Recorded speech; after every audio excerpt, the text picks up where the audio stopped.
Bonjour à tous, c'est Mangavi. Et oui, mon rythme de parution de vidéo est un peu moins rapide ces temps-ci, mais j'ai une excellente raison à ça, j'ai un travail. Alors aujourd'hui, manga japonais, on va parler d'Eureka Seven. Manga réalisé par un duo d'auteurs assez connus qui sont Jinsei Kataoka et Kazuma Kandu. Eureka Seven étant leur première œuvre en duo de mangaka, leur œuvre la plus connue reste à ce jour Deadman Wonderland.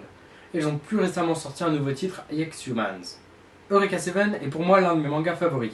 Il est dans mon top 5. D'ailleurs, la prochaine vidéo que je compte faire parlera pas d'un manga en lui-même, mais plutôt de mon top 5 des mangas préférés. J'avais envie de vous faire des petites vidéos top. Ce classement sera assez personnel, c'est-à-dire qu'en fait je parlerai pas des qualités propres des mangas, mais plus de mes avis personnels, de pourquoi je les aime et tout ça.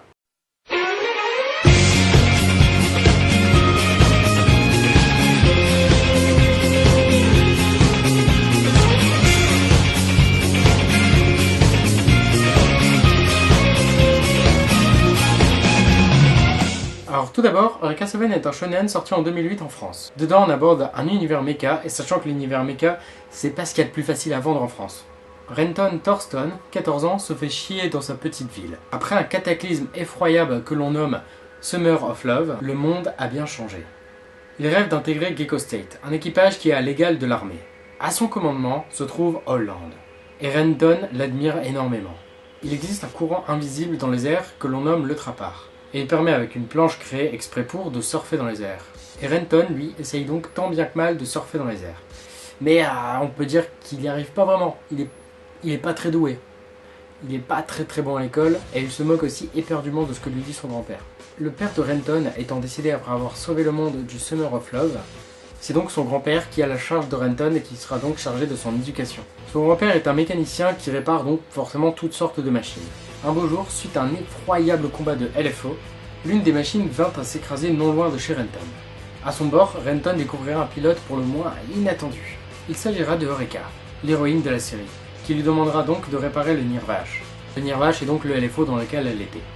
Et à force de lui parler, il finira par apprendre qu'elle fait partie de l'équipage du Gecko State. Quelques jours passèrent et des LFO firent irruption afin de détruire le Nirvash. Les réparations n'étaient donc pas achevées, mais Eureka décide quand même de monter à bord afin de s'enfuir. Et elle a quelque chose à demander à Renton, quelque chose auquel je ne m'attendais pas. Elle lui demande de le suivre. Car après tout, c'était le rêve de Renton d'entrer dans l'équipage de Holland. Bien évidemment, avec tant de LFO qui leur collent au cul, c'est pas forcément facile d'avoir le temps de réfléchir à quoi faire. Et finalement, Renton prend donc la décision, auquel on peut forcément un peu s'attendre, de la suivre. Et ce duo réussira donc à s'échapper de tous les LFO qui les poursuivent. D'une manière plutôt étonnante. Et bien évidemment, je ne dirai pas laquelle. Et toutes ces petites péripéties nous mènent à des scènes de combat, d'amour, d'amitié, de souffrance, d'étonnement, de courage, et j'en passe. Il y a vraiment énormément de choses dans ce manga, et pour moi c'est un manga vraiment complet. Cette série n'a vraiment pas beaucoup fait parler d'elle, et pour moi c'est vraiment dommage. Bien évidemment, je ne vais pas parler de toute l'intrigue. Sinon, quel serait l'intérêt pour moi de vous y intéresser si au final je vous raconte tout?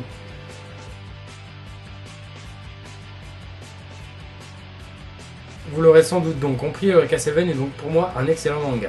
Eureka Seven compte à son total 6 volumes, ce qui donc pour une série est vraiment raisonnable. Et la fin, parce que oui après forcément en 6 volumes on se demande si la fin est bonne, moi je vous le dis, la fin est topissime. Enfin, personnellement je l'ai vraiment adoré. Alors ce qu'il faut savoir surtout c'est que je suis pas forcément fan du genre mecha, loin de là, parce qu'en général c'est du mecha contre du mecha, il y a principalement que ça et je trouve pas ça foufou. À part des machines qui se tapent dessus, pour moi le genre mecha, les 3/4 du temps c'est quasiment la même chose. C'est là que pour moi Eureka Seven donc tire vraiment sa force, c'est que oui certes il y a des machines parce que la technologie humaine a eu besoin d'évoluer, mais il y a vraiment pas que ça, le manga tourne pas essentiellement autour des machines. Et ça du coup pour moi c'est vraiment quelque chose qui a eu sa grosse importance pour que la série me plaise. Et donc, Summer of Love était donc une catastrophe planétaire qui a été causée non par les humains, mais à cause d'extraterrestres. Et c'est pour ça que donc il y a eu la création des LFO et tout ça pour la défense humaine.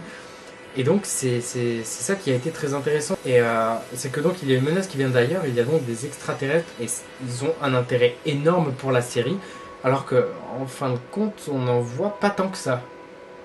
Le manga se passant sur la planète Terre, ce n'est donc pas un manga qui va être beaucoup trop vaste où on va devoir découvrir énormément de choses.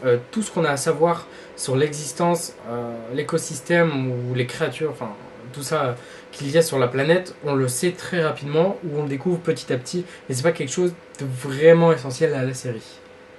Eureka 7 s'est donc démarqué pour moi par son scénario vraiment très intéressant qui se développe vraiment très bien et qui est vraiment très intriguant, et aussi par son dessin qui pour moi en tout cas est fortement plaisant. En tout cas, si vraiment vous avez envie de commencer cette série, dites-le moi parce que ça me fera énormément plaisir que vous commenciez une de mes séries favorites. Et si vous la connaissez déjà, dites-moi du coup ce que vous en pensez. Et si vous voulez pas la commencer, eh ben la commencez pas. Et donc tout ça pour vous dire qu'Eureka 7 envoie vraiment du lourd dans son domaine. Un shonen centré sur le bouleversement d'une vie, un mélange entre vie rêvée et vie réelle qui donne vraiment envie, c'est vraiment une réussite. Un attachement pour les personnages quasi instantané, des choix vraiment complexes à faire, moi je ne saurais pas ce que je choisirais à leur place. Et enfin c'est vraiment un manga bouleversant que j'ai vraiment adoré.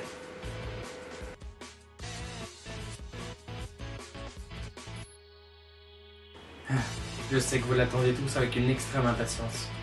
Le gagnant du concours pour le tome dédicacé d'Outlaw Player est Thomas. Félicitations à toi et j'espère que tu es content. Donc pour maintenant il ne te reste plus qu'en fait à m'envoyer tes coordonnées via Facebook, Twitter ou sur Instagram en message privé, c'est comme tu le souhaites. Donc comme je l'ai dit en début de vidéo, la semaine prochaine ce sera une vidéo sur mon top 5 des mangas. La semaine suivante je pense que je ferai une vidéo sur la Mangatech comme l'avait suggéré Daryl. Et je vous montrerai aussi un peu tout ce que j'ai, des goodies, des choses comme ça. En tout cas, merci beaucoup parce qu'on est vraiment de plus en plus. Là, la dernière fois que j'ai regardé, on était à 222, ce qui est un chiffre assez bien. 222, c'est pas mal, là. Une suite de 2 comme ça, c'est cool. La FAQ commencera, je pense, vers mi-octobre, parce que vers mi-octobre, il va y avoir énormément de changements dans ma vie.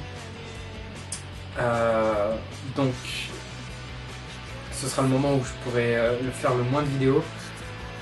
Déjà que là j'en fais moins, mais parce qu'avec le boulot j'ai pas encore trouvé le bon rythme pour faire les vidéos plus régulièrement, donc une fois par semaine. Là je suis à une semaine sur 2 et j'en suis donc un peu désolé, mais du coup comme là il y aura vraiment un trou, j'en profiterai pour faire toutes les vidéos un peu bonus comme FAQ et d'autres choses qui arriveront. Donc attendez-vous à voir ça débarquer vers mi-octobre, début octobre, mi-octobre. Donc comme d'habitude, retrouve-moi sur Instagram si tu ne me suis pas encore pour voir des photos de moi sexy et éventuellement des trucs de manga, pourquoi pas. Sur Facebook pour savoir un peu quand est-ce que les vidéos vont sortir, si jamais vous avez des commentaires à faire ou des messages à m'envoyer, c'est plus pratique pour moi sur Facebook. Et sur Twitter, parce que par exemple de temps en temps je tweete quelques dessins que je peux faire, comme là récemment je l'avais fait avec Sentai School par exemple. Enfin bon, je te dis donc à la semaine prochaine pour mon top 5 et bisous sur les fesses.